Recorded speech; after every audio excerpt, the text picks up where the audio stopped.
Hi everyone, welcome back. In this quick video, I am going to show you how to remove the pages from the existing PDF file.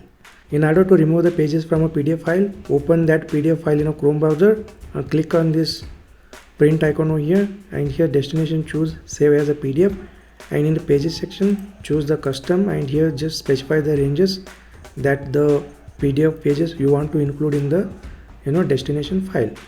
For example, here we want to remove the page numbers 11, 12, 13, and we want to keep all other pages as it is.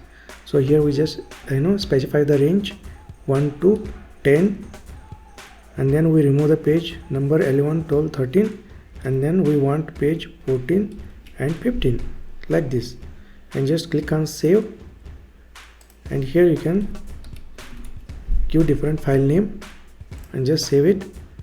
And next just open this file, and you can see there are total 12 pages. The original PDF file has 15 pages. This updated PDF file has 12 pages. It means all the 3 pages are successfully removed. So this is how you can remove the pages from the existing PDF file using Chrome browser. If you find this video helpful, like to this video and subscribe to my YouTube channel, and I will see you in the next video.